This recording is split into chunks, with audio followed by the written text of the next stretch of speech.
Start करते हैं physics first year का chapter number 2 vectors and equilibrium. इस चैप्टर का जो नाम है वो वेक्टर्स एंड इक्विलिब्रियम है। अब यहाँ पे इसका मतलब क्या, नाम से जाहिर है कि हमने वेक्टर्स और इक्विलिब्रियम के बारे में पढ़ना है कि इसमें वेक्टर्स क्या होते हैं और इक्विलिब्रियम क्या होती है। अब इसमें इसका जो 90% पोर्शन है वो वेक्टर्स के रेलिवेंट है। मीन टू से हमने 90% जो कॉन्सेप्ट्स हैं वो वेक्टर्स के रेलिवेंट पढ़ने और ऑलमोस्ट 10% जो चीज़ें हैं वो हमने इक्विलिब्रियम के रिलेटेड डिस्कस करनी है। इसमें पहला वाला इसका जो छोटा सा आर्टिकल है वो है बेसिक कॉन्सेप्ट ऑफ वेक्टर्स। अब इस मीन टू से कि इसके जो बुनियादी चीज़ें हैं वेक्टर्स की वो कौन कौन सी होंगी। तो इसको डिफाइन करने से पहले वेक्टर को सबसे पहले हमें फिजिकल क्वांटिटीज़ का पता होना चाहिए कि फिजिकल क्वांटिटीज़ क्या होती हैं। आपने 9th क्लास में पढ़ रखा है कि जो फिजिकल क्वांटिटीज़ होती हैं वो ऐसी वाली क्वांटिटीज़ या आप जो मेजर की जा सके, जो पैमाइश की जा सके। तो मतलब कि आपने ये पढ़ा था all measurable quantities are physical quantities.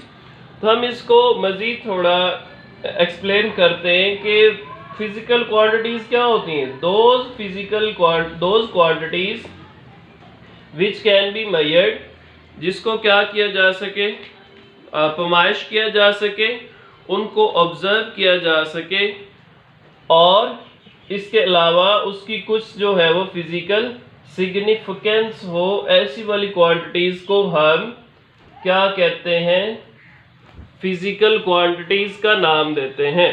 मतलब उसकी क्या हो, कुछ अहमियत हो, उसका कोई हमारी डेली लाइफ में कोई रोल हो, वो क्वांटिटीज़ क्या हैं, फिजिकल क्वांटिटीज़ कहलाती हैं। अब इसकी एग्जांपल क्या है, मैस फिजिकल क्वांटिटी है, लेंथ फिजिकल क्वांटिटी है, टाइम फिजिकल क्वांटिटी है, एक्सेलरेशन फिजिकल क्वांटिटी है, वेलोसिटी फिजिकल क्वांटिटी है, मोमेंटम फिजिकल क्वांटिटी है और फोर्स फिजिकल क्वांटिटी है। इसमें वेक्टर और स्केलर दोनों क्वांटिटीज आ जाएंगी फिजिकल क्वांटिटीज में। आपने ये 9th में भी कॉन्सेप्ट्स जो है वो पढ़ रखे हैं। अब यहाँ से हम पढ़ते हैं वेक्टर क्वांटिटीज क्या होती है। दोज फिजिकल क्वांटिटीज, मतलब वेक्टर क्वांटिटीज के लिए ज़रूरी है कि उन क्वांटिटीज को वेक्टर क्वांटिटी होना चाहिए और फिर क्या हो, रिक्वायर्ड है, ज़रूरी है, हमें चाहिए होगी क्या, मैग्नीट्यूड और डायरेक्शन। किसके लिए, फॉर देयर कंप्लीट डिस्क्रिप्शन। मतलब वो वाली फिजिकल क्वांटिटीज़ जिनको ज़ाहिर करने के लिए जो मैग्नीट्यूड चाहिए हो और डायरेक्शन चाहिए हो, उसकी मुकम्मल वजाहत के लिए। डिस्क्रिप्शन मीन उसकी वजाहत, एक्सप्लेनेशन, कंप्लीट मीन मुकम्मल। तो फिजिकल क्वांटिटीज़ के बाद वेक्टर क्वांटिटीज़ हमने पढ़ा, इसकी डेफिनेशन। तो इसमें एग्जांपल कौन सी हैं वेक्टर की, वेलोसिटी है, एक्सेलरेशन है, मोमेंटम है, टॉर्क है, फोर्स है और डिस्प्लेसमेंट है, और भी बहुत सी हैं। तो ये आपको MCQ के तौर पे पूछा जा सकता है, मतलब कि कौन सी क्वांटिटी जो है वो वेक्टर क्वांटिटी है। यहाँ से आपको ये पूछ सकता है MCQ में कि कौन कौन सी जो क्वांटिटीज़ हैं वो फिजिकल क्वांटिटी हैं, और ये आपको 2 नंबर का शॉर्ट क्वेश्चन आ सकता है। वो कहे कि डिफाइन वेक्टर क्वांटिटीज़ या व्हाट आर वेक्टर क्वांटिटीज़, तो आपको पता होना चाहिए। अगर आपसे वो पूछ लेता है define vector quantity and right it's examples, तो फिर इसका मतलब क्या, 1 नंबर आपका डेफिनेशन का होगा और 1 नंबर आपकी ये एग्जांपल लिखेंगे तो उसका मिलेगा। नेक्स्ट है रिप्रेजेंटेशन ऑफ अ वेक्टर, कि हम वेक्टर को कैसे जाहिर करते हैं। इसके 2 वेज हैं, 2 तरीके हैं। नंबर 1 सिंबॉलिक रिप्रेजेंटेशन है, नंबर 2 ग्राफिकल रिप्रेजेंटेशन है। अब सिंबॉलिक मीन उसको अलामती तौर पे कैसे जाहिर करते हैं कि हमें कैसे पता चलेगा कि ये वाली जो क्वांटिटी है वो वेक्टर क्वांटिटी, अगर वेक्टर है तो उसको जाहिर कैसे करेंगे अलामती तौर पे। इसके लिए फर्दर दो अवेज हैं कि मतलब वो वेक्टर होगा तो उसको कैसे जाहिर करेंगे, और वेक्टर का मैग्नीट्यूड होगा तो उसको कैसे जाहिर करेंगे। फर्दर वेक्टर क्या है उसको भी जाहिर करने के लिए दो फर्दर वेज हैं। मीन एक हमारी हैंड राइटिंग है और एक टेक्स्ट बुक है, कि आपकी बुक में हमें कैसे पता चलेगा कि कौन सी क्वांटिटी जो है वो वेक्टर है और कौन सी स्केलर है।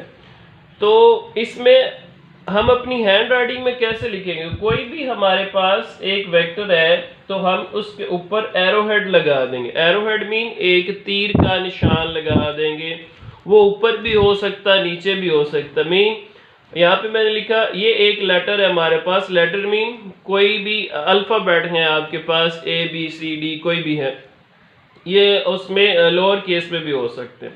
तो यहाँ पे A वेक्टर है तो A के ऊपर हमने एरो हेड लगा दिया, तो ये क्या शो कर रहा है कि ये A वेक्टर है, ये B वेक्टर है और ये C वेक्टर है।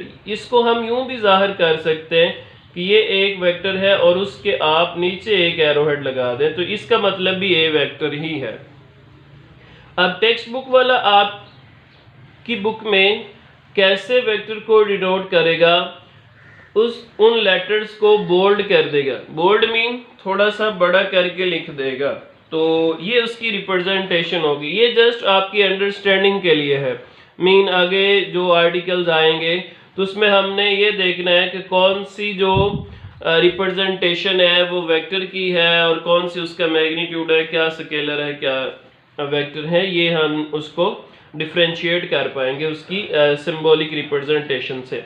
अब यहाँ पे वेक्टर का मैग्नीट्यूड, मैग्नीट्यूड मीन उसकी जो मिकदार होगी कि कितनी वो फोर्स है फॉर एग्जांपल एक्ट कर रही है, एक्सेलरेशन कितना है, उसकी कोई numerical value you can say. So hand writing क्या होगी, हैंड राइटिंग में वेक्टर का मैग्नीट्यूड कैसे लिखेंगे, जैसे आप मोड पढ़ते थे 9th-10th क्लास में कि ए, ये इसका मतलब क्या, ए मैग्नीट्यूड है, ए वेक्टर का मैग्नीट्यूड। जो भी कोई वेक्टर होगा फॉर एग्जांपल ए है, बी है, सी है, तो यहाँ पे ये ए वेक्टर है तो इसके साथ दो पैरेलल लाइंस लगा दी हैं, ये शो कर रहा कि ये क्या है वेक्टर का मैग्नीट्यूड है। ये हम अपनी हैंड राइटिंग में लिखेंगे। ये क्या शो कर रहा है, बी का मैग्नीट्यूड, ये क्या शो कर रहा है, सी का मैग्नीट्यूड। अब आपकी जो बुक है उसमें वेक्टर की मैग्नीट्यूड कैसे जाहिर की होगी, सिंपली वो एज इट इज लिख देगा ABC, जैसे हम कॉमनली देखते हैं बुक्स में। अब ये तो हो गई सिंबॉलिक रिप्रेजेंटेशन। नेक्स्ट है ग्राफिकल रिप्रेजेंटेशन, कि ग्राफ के तौर पे मीन हम कैसे उसको जाहिर करेंगे।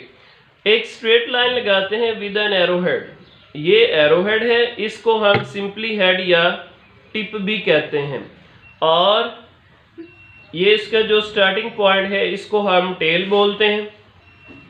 अब जितनी ये इसकी लेंथ होगी, इस जो लाइन की जो लेंथ होगी, इसको हम क्या कहेंगे, length of the line according to chosen scale is called magnitude of that vector. Mean उसकी जो लेंथ होगी, जो उसकी लंबाई होगी लाइन की, वो ये बताएगी कि ये क्या है, वेक्टर का मैग्नीट्यूड है। कैसे, यहाँ पे देखें फॉर एग्जांपल ये हमारे पास एक स्ट्रेट लाइन है, ये उसका एरो हेड है, इसको टिप भी बोलते हैं, ये टेल है। अब यहाँ से लेकर यहाँ तक ये उस वेक्टर की लेंथ है, लंबाई है, इसको हम क्या कहेंगे, ये उसका मैग्नीट्यूड है। एक वर्ड आपकी बुक में उसने लिखा चोजन स्केल, मीन टू से मुंतखब जो हमारा पैमाना होगा, स्केल होगा, उसको देखेंगे।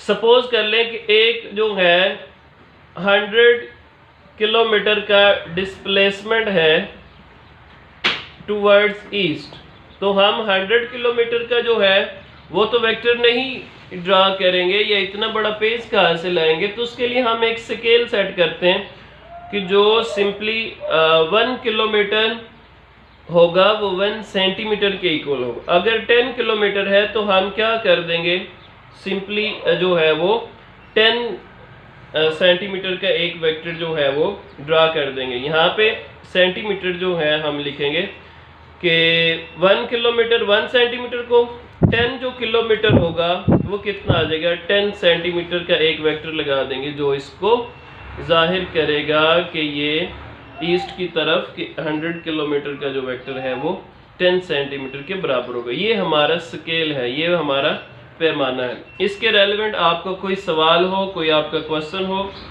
आपको कोई बात ना समझ आई हो, आप कमेंट्स में पूछ सकते हैं। अपना और अपने चैनल का ख्याल रखें।